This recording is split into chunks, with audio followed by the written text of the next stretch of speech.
오늘은 임마누엘의 믿음, 이렇게 오늘 본문 말씀에 입각해서 큰 주제를 정해보았습니다. 하나님께서는 구원의 역사를 펼쳐가시는 동안에 사람들을 택하셔서 부르시고 세우셔서 영광스러운 일에 동참하시게 합니다. 많은 사람들이 그런 영광스러운 이 거룩한 일에 부르심과 세움을 받아 쓰임을 받았고, 그 쓰임 받을 때 맡겨주신 그 사명을 온전히 잘 감당한 사람들은 의의 면류관을 받고 영광스러운 주님의 나라에 주님과 함께하고 있음을 성경은 기록을 하고 있습니다. 우리도 하나님께서 나를 택하시고 구원하셨고 또 하나님의 구원의 역사에 동참하도록 부르시고 세우셨음을 우리가 깨닫고 고백할 수 있어야 구원받은 그 은혜에 감사하면서 하나님 나라를 이루어가는 일에 동참하고 또 맡겨진 사명을 감당할 수 있는 거예요. 오늘 여러분에게도 그런 은혜와 결단들이 있기를 주님의 이름으로 축복합니다. 바로 그 믿음을 가지고 감사함으로 사명 감당할 때 우리 하나님께 영광이 되어지며 또 우리의 삶에도 더 풍성한 축복의 열매가 맺혀지는 것이죠. 그러나 우리가 사명 성도, 구원받은 성도가 나에게 맡겨진 사명을 온전히 깨닫지 못하고 또 하나님의 뜻도 헤아리지 못한다고 한다면 하나님의 나라에 대해서 또 하나님의 역사, 구원의 역사에 대해서 관심을 갖게 되지를 않아요. 아니, 가질 수가 없어요. 그리고 천하보다도 더 귀하게 여기시는 한 영혼에 대해서도 관심을 가질 수가 없어요. 그냥 오직 내 자신의 안위와 만족을 위해서만 살아가게 되는 거예요. 하나님의 구원과 은혜를 받아 누리고도 나만 생각하고. 여러분, 이것이 하나님에게는 얼마나 큰 안타까움이고 큰 손실이 되겠느냐. 오늘 우리가 이것을 한번 공감할 수 있어야 합니다. 우리나라 공군 전투기 조종사 한 명을 양성하는데 여러분 어느 정도 비용이 들어가시는지 알겠습니까? 우리나라 공군 전투기 조종사 한 명을 양성해내는데 들어가는 비용이 한 사람에게 약 100억에서 150억 원이 들어간다. 비행기 기종에 따라 좀 차이가 있는 것이죠. 한 사람에게 들어가는 양성 비용이 100억에서 150억, 그리고 그 기간, 훈련 양성 기간을 보니까 7년 8개월이 걸린다고 합니다. 전투기 조종사가 그렇고요. 수송기 조종사 양성 비용이 67억 원, 그리고 헬기 조종사는 대략 41억 정도가 들어간다고 합니다. 그런데 우리나라의 공군 조종사들의 의무 복무 기간이 이제 13년에서 15년으로 이렇게 늘어났다고 하죠. 15년인데 이렇게 막대한 세금을, 국방비를 들여서 이렇게 한 사람의 조종사를 양성해 냈는데 이 조종사가 15년 동안 자기 의무 복무 기간만 다 마치고 나면 이제 이 군에서 나와서 민간 항공기 조종사로 간다는 거예요. 왜냐하면 받는 연봉의 차이가 많이 있겠죠. 이것이 우리 국가적으로 엄청나게 큰 손실이 되고 있다. 이런 문제를 다루는 기사를 제가 보고 한번 발췌를 해봤습니다. 여러분, 국가적으로 이거 얼마나 큰 손실입니까? 나라의 그 큰 혜택을 받고 그런 지원을 받고 나라를 지키기 위한 전투 비행사가 되었는데 15년 딱 복무하고 내가 더 잘 먹고 잘 살기 위해서 민간 항공기로 이직을 하는 이런 모습들이 다 점점 늘어나고 있는 이런 상황이라면 정말 국가적인 큰 손실이 아니라고 말할 수가 없는 거죠. 마찬가지입니다. 하나님께서 우리 한 사람을 구원하셔서 하나님 자녀 삼아주시고 또 천국 백성이 되게 하시기까지 우리 하나님이 우리 한 사람 한 영혼에게 투자하신 것은 돈으로 환산할 수 없는 억만금보다도 더 귀하신 하나님의 독생자 예수 그리스도, 그 예수 그리스도의 생명과 그 피값으로, 그 고난과 아픔의 대가로 우리를 하나님의 자녀 삼게 해주셨던 것이죠. 그런데 우리가 그렇게 구원받은 성도들이 하나님의 구원의 목적을 잃어버리고 하나님의 구원의 역사에는 동참하지 아니하고 내 자신과 내 욕심과 내 주장만 앞세우고 살아간다고 한다면 우리 하나님께 얼마나 큰 안타까움이요 정말 막대한 손실이 아니겠는가, 그런 생각을 해보게 되는 겁니다. 여러분께 질문 드리겠습니다. 여러분께서는 이 나를 구원하셔서 맡겨주신 하나님의 그 크신 사명이 무엇인지 여러분 정말 알고 계십니까? 하나님이 나에게 맡겨주신 사명이 무언가, 또 내가 지금 그 사명을 따라서 구원의 역사에 하나님의 나라를 이 땅에 이루어가는 일에 내가 함께 동참하고 일하고 있는가, 한번 여러분이 마음으로 한번 대답해 보시기 바랍니다.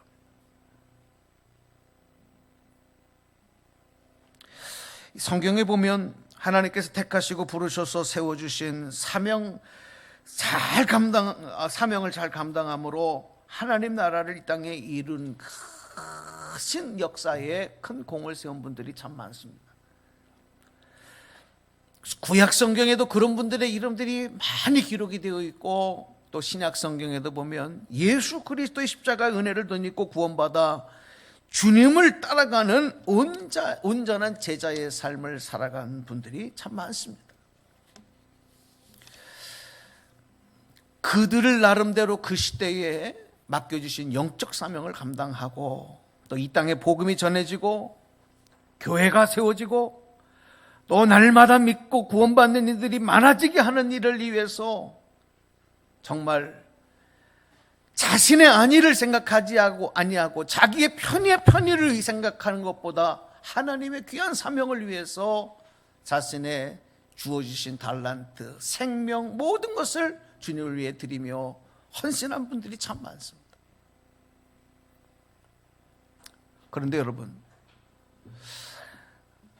제가 오늘 이 말씀의 주제를 임마누엘의 믿음이다 이렇게 정하고 여러분에게 증거하는 이유는 뭐냐면, 그런 분들이 가지고 있었던 믿음, 하나님을 향한 믿음의 공통점 하나를 발견하게 되는데, 바로 그 공통점이 그분들이 바로 다 임마누엘의 믿음을 소유하고 계셨다는 겁니다. 할렐루야. 임마누엘의 믿음. 여러분, 임마누엘이라고 하는 뜻은 잘 아시는 것처럼 하나님이 나와 함께 하신다, 그런 뜻입니다. 하나님이 나와 함께 하십니다. 그러니까 임마누엘의 믿음이라는 것은 하나님을 절대적으로 의지하면서 하나님이 일하시고 싸우시고 승리 주신다는 사실을 믿는 믿음이 임마누엘의 믿음인 거예요. 임마누엘의 믿음은 그래서 내 생각과 내 형평과 내 방법을 주장하지 않고 하나님의 생각을 전폭적으로 따라가고 의지하고 하나님의 뜻과 계획에 전폭적으로 순종하고 하나님의 방법에 온전히 순종하는 바로 그런 믿음인 것입니다. 임마누엘의 믿음이라는 것은 절대적으로 하나님을 의지하고 하나님의 일하심을 믿고 내 생각, 내 주장이 아닌 하나님의 생각, 하나님의 방법, 하나님의 뜻을 따라가는 믿음이다. 그래서 여러분, 오늘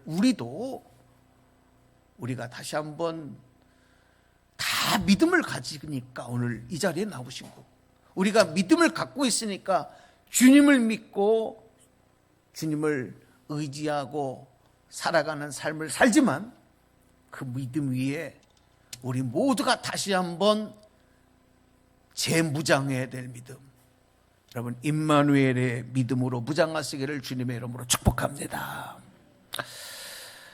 그런데 오늘날 많은 그리스도인들이 신앙생활하고 믿음 생활을 하는데 이 임마누엘의 믿음이 참 많이 약해져 있다는 것을 몇 가지 증거로 제가 한번 정리해 봤습니다. 한 5가지 정도인데 우리 한번 소리를 내서 저랑 같이 한번 쭉 읽어갔으면 좋겠어요. 제가 생각한 것은 이런 것이 임마누엘의 믿음이 약해진 모습이다. 그래서 한번 같이 읽어보겠습니다. 시작.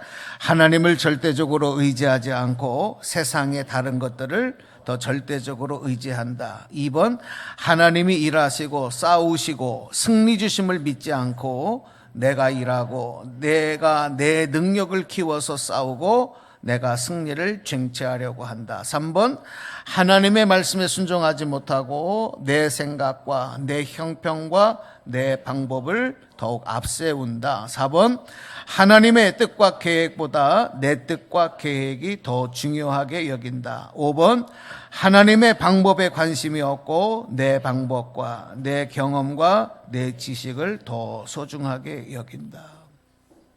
오늘 여러분에게 정말 얼마나 임마누엘의 믿음이 내 삶에, 내 신앙생활의 지금 중심에 바로 서 있는가? 아니면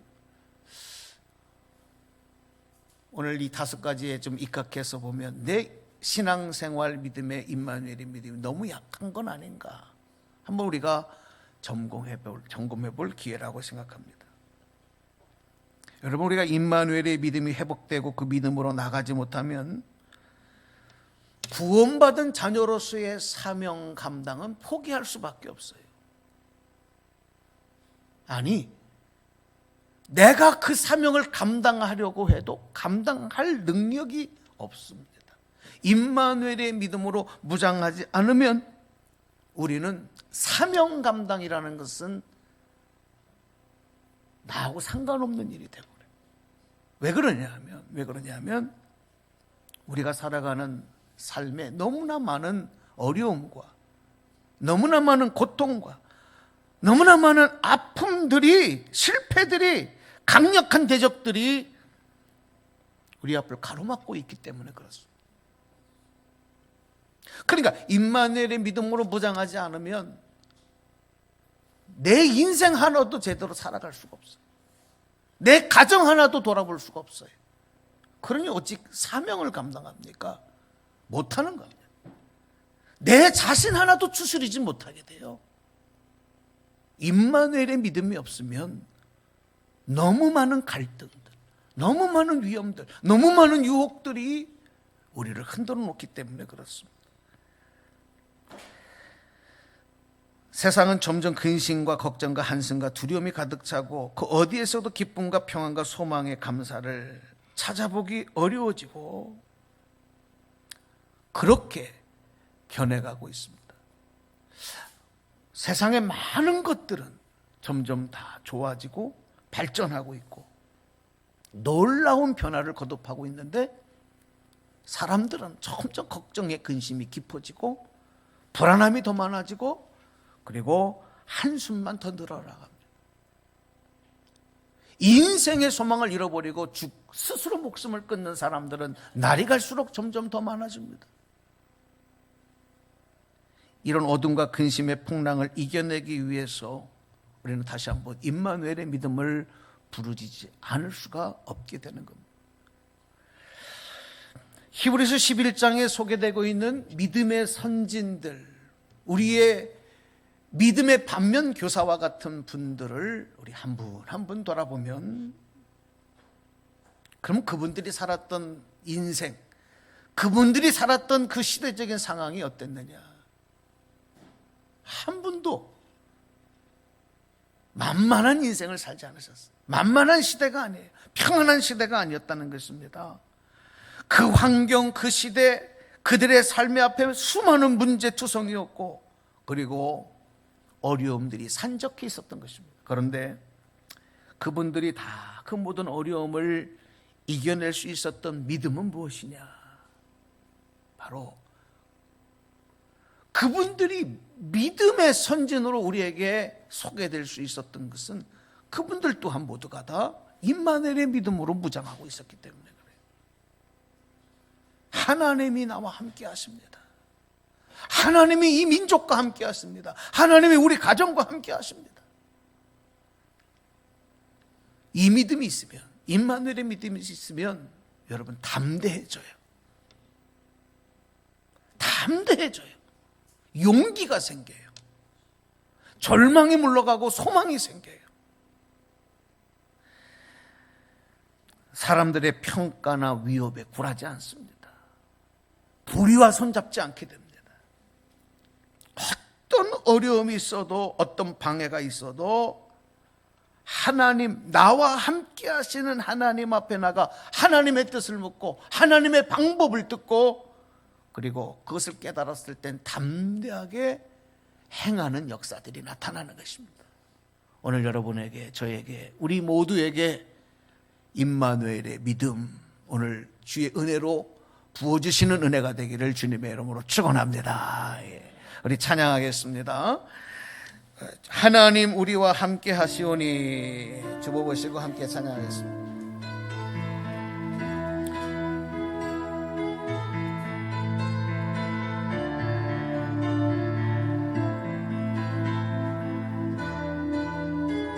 우리 두 번 반복해서 하겠습니다.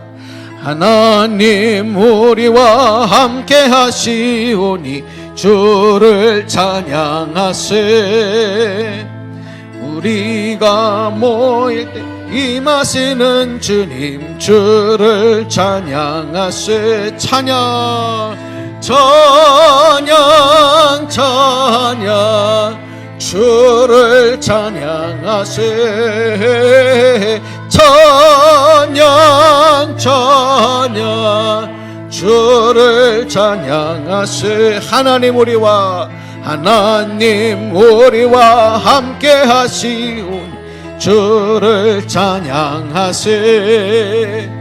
우리가 모일 때 임하시는 주님 주를 찬양하세. 찬양 찬양 찬양 주를 찬양하세.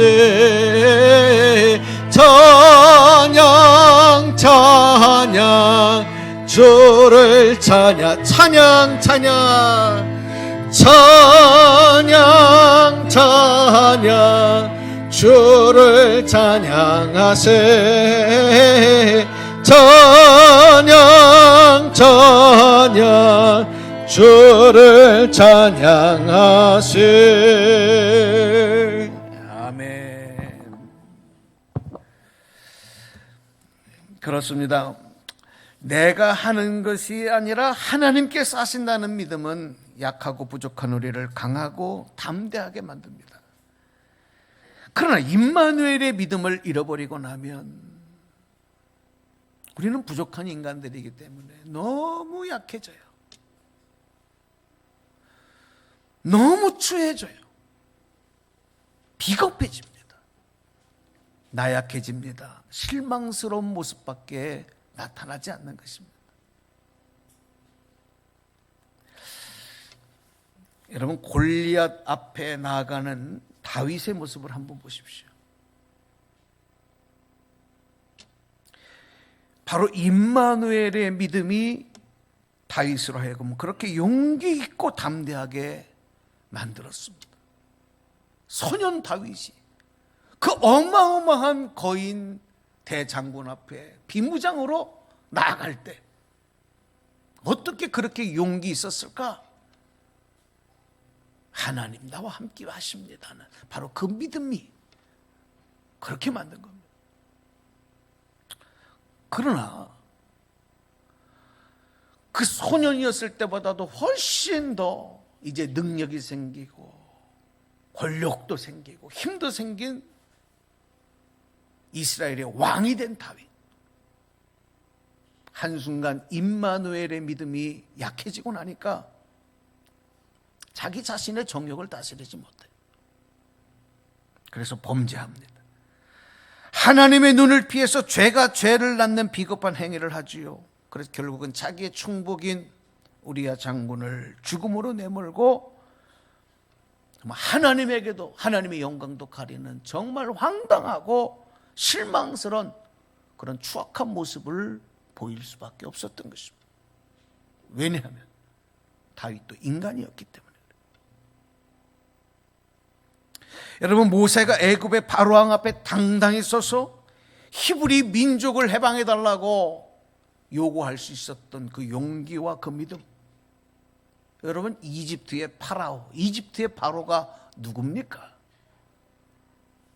어떻게 그 앞에 가서 당당히 개인의 신분이 이렇게 당당하게 용기 있게 목숨을 걸고 요청할 수 있었겠습니까? 바로 하나님이 나와 함께 하신다고 하는 그 임마누엘의 믿음으로 모세가 무장했을 때 이렇게 담대하고 용기 있는 모습을 보일 수 있었던 것입니다. 모세와 함께 하신 하나님의 능력이 모세를 통해서 하나님의 뜻에 불순종하는 애굽 땅의 10가지 재앙으로 나타났고, 척박하고 메마른 광야에서 40년 동안 히브리 민족을 이끌고 나아갈 수 있었던 것도 모세의 능력이 아닌 것입니다. 모세의 지식이 아니었던 것입니다. 바로 모세와 함께 하신 하나님의 뜻에 순종하며 나갈 때 하나님이 모세와 함께한 것만이 아니라 택하신 히브리 민족 이스라엘 백성들과도 함께 하셔서 그들로 하여금 하나님의 동행하시는 역사들을 경험하게 하셨던 것입니다. 그들이 임마누엘 믿음으로 무장하고 있을 때 그들의 먹을 것을 해결하시기 위해서 만나와 메추라기로 매일매일 먹을 것을 공급해 주셨고, 불기둥과 구름기둥으로 아침과 저녁으로 그들을 인도하시고 보호하셨고, 그리고 대적들의 위협 가운데서 하나님의 손으로 그들을 보호하셨으며 싸움에서 승리하는 역사들을 보여주셨던 겁니다. 그러나 순간순간 임마누엘의 믿음이 연약해졌을 때에 이스라엘 자손들의 모습은 어떤 모습이었습니까? 하나님을 향한 믿음을 잃어버렸습니다. 금송아지를 만듭니다. 하나님이 아닌 세상의 것들을 더 의지하고 하나님이 주신 약속의 가나안 땅에 대한 소망을 잃어버리고 과거의 애굽 땅에서 잘 먹고 잘 살았던 그때의 삶만 기억하고 그들의 삶의 감사가 은혜도 다 잊어버리고 불평, 원망만 가득 찼고 나중에는 모세를 죽이려고 하는 반역을 꾀하는 그런 모습까지도 보이게 된 것입니다. 그 중심에는 임마누엘의 믿음으로 무장했느냐 아니었느냐가 바로 그 결정을 그렇게 하도록 만든 요인이 되었다는 것이죠. 이제 오늘 말씀을 좀 정리해 드리겠습니다. 오늘 본문에 우리가 사사기 말씀을 읽었는데 이 오늘 본문에 나오는 이 기드온이 사서로 부름받기까지의 과정, 하나님이 기드온에게 또 그 기드온의 모습을 통해서 오늘 우리에게 요구하시는 내용이 무엇이냐 묵상하는 가운데 여기에도 임마누엘의 믿음이라는 사실을 깨닫게 된 거예요. 이스라엘이 죄악으로 말미암아 가나안에 미디안 족속이 계속해서 이스라엘 자손들을 괴롭히는 겁니다. 추수 때가 되면 와서 다 노략질을 해가는 겁니다. 그러니까 이스라엘 자손들은 막대한 재산상의 손해를 입고 살 뿐만이 아니라 날마다 그들의 괴롭힘에 고통을 당하며 살아야 됐어요. 더 이상 참을 수 없었을 때 하나님 앞에 이스라엘 자손들이 부르짖어 기도합니다. 그제서야 하나님 생각이 나는 거예요. 하나님 도와주십시오. 우리를 구원해 주십시오. 저 미디안의 손에서 우리를 좀 구원해 주십시오. 그때 하나님께서 한 선지자를 보내셔서 미디안 사람들에게 들키지 않으려고 숨어서 포도주 틀에서 밀 이삭을 타작하고 있는 요아스의 아들 기드온을 찾아가게 하셔요. 미디안 족속들이 무서워서 추수한 것을 뺏기지 않으려고 숨어서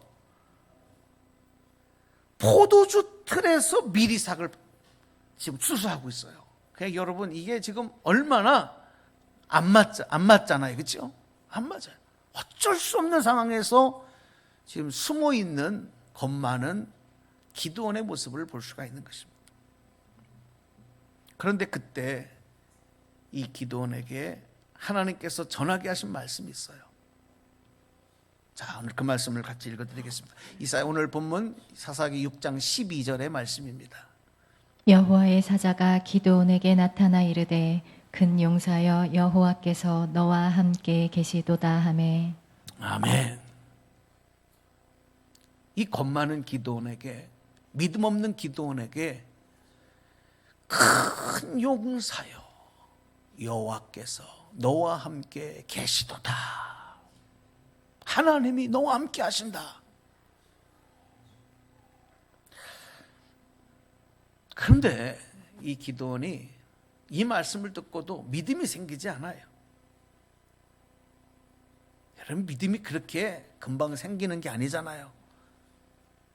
이 말씀 하나를 들었다고 기드온이 믿음으로 무장되는 게 아니라는 거예요. 그래서 다시 주의 사자에게 묻습니다. 하나님이 우리와 함께 하신다면 왜 이렇게 우리가 어려운 일을 다 겪습니까? 왜 이런 고통스러운 일들이 우리들 앞에 계속 일어나고 있습니까? 이렇게 묻습니다. 그리고 우리 조상들을 애굽에게 나오게 하신 그 이적은 도대체 어디 갔고 지금 우리 형편이 하나님께서 우리를 버리셔서 이렇게 미디안에게 손에 넘어가 버린 고통받는 삶이 되게 하셨습니까? 그러면서도 하나님께서 우리와 함께 하신다는 말입니까? 지금 이렇게 묻는 거예요.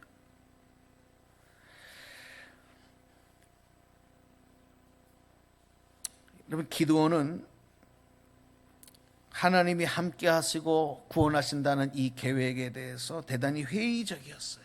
믿지 않았어요. 의심했어요. 그러나 하나님 포기하지 않으십니다. 다시 재차 이렇게 말씀하십니다. 14절 말씀에 말씀 보실까요? 여호와께서 그를 향하여 이르시되 너는 가서 이 너의 힘으로 이스라엘을 미디안의 손에서 구원하라. 내가 너를 보낸 것이 아니냐 하시니라. 아멘. 이 말씀을 다시 재해석해 드리면, 내가 너와 함께 하고 있으니 의심하지 말고 가서 너의 손으로 미디안을 구원할 수 있다. 내가 함께 하니까 너는 할 수 있다. 기드온아, 내가 너와 함께 하니까 너는 숨지 마라. 의심하지 마라. 할 수 있다. 오늘 여러분에게도 이렇게 성령님은 말씀하고 있어요. 그런데 여전히 기드온은 하나님의 함께 하심과 구원의 계획을 믿지 못합니다. 그래서 이렇게 다시 물어요. 기드온이 주의 사자에게, 내가 무엇으로 이스라엘을 구원할 수 있습니까? 보십시오. 내가 갖고 있는 게 뭡니까? 나는 능력이 없습니다. 내가 무엇으로 이스라엘을 구원할 수 있다고 말씀하는 겁니까? 나의 가문은 대단한 가문도 아닙니다. 나는 우리 가족 중에서도 가장 부족하고 어린 사람입니다. 그런데 내가 어떻게 이스라엘 민족, 우리 이스라엘 자손들을 구원할 수 있다는 말씀입니까?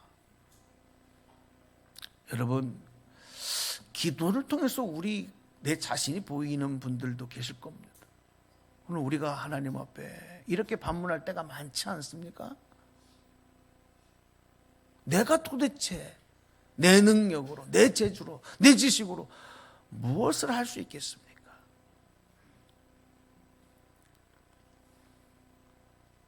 그런데 그런 기드온에게 하나님 다시 약속의 말씀을 주십니다. 그 말씀이 16절에 기록이 되고 있습니다. 말씀 보겠습니다. 여호와께서 그에게 이르시되 내가 반드시 너와 함께 하리니 내가 미디안 사람 치기를 한 사람을 치듯 하리라 하시니라. 아멘. 우리 다 같이 아멘. 하나님은 임마누엘의 약속을 계속하고 계시지만 기드온은 그 믿음을 갖지 못하고 이 말씀을 듣고 난 다음에도 그러면 하나님 나한테 표징을 보여주십시오. 증거를 보여주십시오. 하나님 나와 함께 한다고 하는 증거를 내가 볼 수 있게 해주십시오라고 요청을 해요. 그래서 그 요구대로 바위에서 불이 나와서 그가 드린 재물을 다 태워버립니다. 그런데도 못 믿어요. 표징을 보고도 못 믿어요. 그러니까 여러분 기드온이 얼마나 참 의심이 많고 겁이 많은 사람이었는가. 못 믿어요. 그래서 재차 하나님 앞에 요구합니다. 사방의 모든 땅은 다 마르고 양털에만 이슬이 내려 젖는 표징을 보여주십시오. 그럼 믿겠습니다. 그래서 하나님 그것도 보여주셔요. 그런데 그렇게 했는데도 또 못 믿어요. 그럼 반대로 해주십시오. 반대로. 사방의 땅은 이슬로 젖어 있고 양털만 말라 있는, 또 사방의 모든 땅은 마르고 양털만 젖는 이 두 가지 이적을 다 보여주시면서까지 하나님은 기드온이 이 임마누엘의 믿음으로 무장하기를 기다리고 또 기다렸어요. 포기하지 않으셨어요. 오늘 우리 하나님, 임마누엘 하나님, 포기하지 않는 하나님인 줄로 믿습니다. 결국 그 믿음 갖기까지 계속해서 재촉하시는 거예요. 미디안 족속들이 13만 5천 명의 대군사를 일으켜서 이스라엘을 침략합니다. 그때 하나님께서 기드온에게 징집명령을 내리게 하는데 모여든 이스라엘의 군대는 3만 명입니다. 여러분, 이 전쟁을 통해서 하나님은 기드온에게, 이스라엘 자손들에게 오늘 우리에게 보여주시려고 했던 귀한 메시지가 있어요. 그게 바로 뭐냐면 임마누엘의 믿음이 어떤 능력으로, 어떤 축복으로 함께하는 거냐, 그걸 보여주시는 거예요. 3만 명이 모였는데 하나님께서 하신 말씀은 너를 따르는 군대가 너무 많다, 돌려보내라, 이렇게 말씀을 해요. 돌려보내고 나니까 두려워 떠는 자들은 돌려보내고 나니까 22,000명이 돌아가요. 10,000명밖에 남지 않습니다. 대적은 13만 5천 명인데 10,000명밖에 없어요. 그런데 하나님 재차 말씀하십니다. 아직도 너무 많다.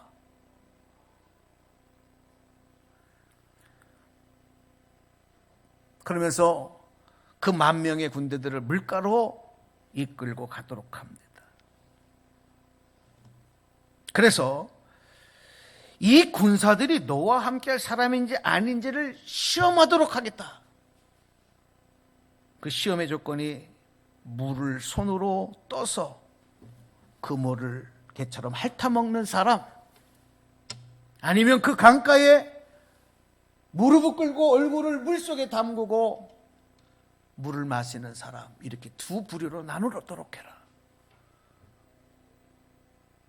그래서 10,000명의 군사들을 물가에 풀어놓고 물 먹는 모습으로 나누고 보니까 9,700명은 모두가 다 무릎을 꿇고 물에 얼굴을 받고 물을 먹어버려요. 손으로 떠서 그 물을 개처럼 핥아먹는 사람은 300명밖에 없어요. 아마 기드온은 그랬을 거예요. 하나님의 판단 조건은 무릎을 꿇고 물에 얼굴을 받고 먹은 9,700명이 준비된 사람이다, 이렇게 마셨으면 좋았을 텐데 반대입니다.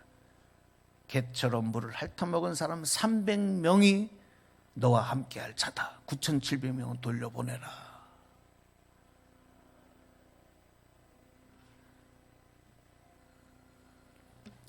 하나님께서는 바로 이 300명을 통해서 이스라엘 자손을 구원하게 하시겠다고 말씀하신 것입니다. 그리고요, 분명하게 하나님께서 그 이유를 우리에게 말씀해 주셨어요. 오늘 이 말씀이 오늘 말씀의 결론이 되겠습니다. 그 이유는 뭐냐? 기드온에게 하신 말씀이 뭐냐? 네가 이스라엘 백성들이 여전히 세상 것들, 사람의 수를 의지할 때 하나님께서 이스라엘 자손들에게 승리를 주셔도 그 주신 승리를 감사로 고백하지 못한다. 자기들 스스로의 공으로 돌릴 것이다. 그렇게 하지 않게 하기 위해서 하나님은 300명만 남기고 그 300명으로 13만 5천 명을 물리치고 승리하는 역사를 내가 보여줄 것이다. 그 말씀을 사사기 7장 2절에 이렇게 기록해 놓으셨습니다. 말씀 보시겠습니다. 여호와께서 기드온에게 이르시되 너를 따르는 백성이 너무 많은즉 내가 그들의 손에 미디안 사람을 넘겨주지 아니하리니 이는 이스라엘이 나를 거슬러 스스로 자랑하기를 내 손이 나를 구원하였다 할까 함이니라. 아멘. 여러분, 오늘 우리 하나님이 분명하게 우리에게 말씀하셨어요. 우리가 하나님을 제쳐놓고 하나님을 무시하고 내 힘으로 하려고 하는 것, 그래서 하나님이 주신 은혜와 축복인데도 내가 잘해서 한 거야, 내가 노력해서 한 거야, 이렇게 자랑하지 않도록 나와 함께 하시는 하나님을 절대적으로 의지하고 그 영광 가운데 나아가는 하나님의 자녀, 구원받은 백성이 되도록 오늘 하나님께서는 저와 여러분에게 임마누엘의 믿음을 간곡하게 기다리고 계신 줄로 믿습니다. 오늘 이 말씀들은 우리 모두가 다 임마누엘의 믿음으로 무장하셔서 더 큰 승리의 역사를 이루시고 하나님의 영광 가운데 나갈 수 있는 귀한 은혜가 있기를 주님의 이름으로 축복합니다. 우리 잠깐 두 눈을 감으십시다.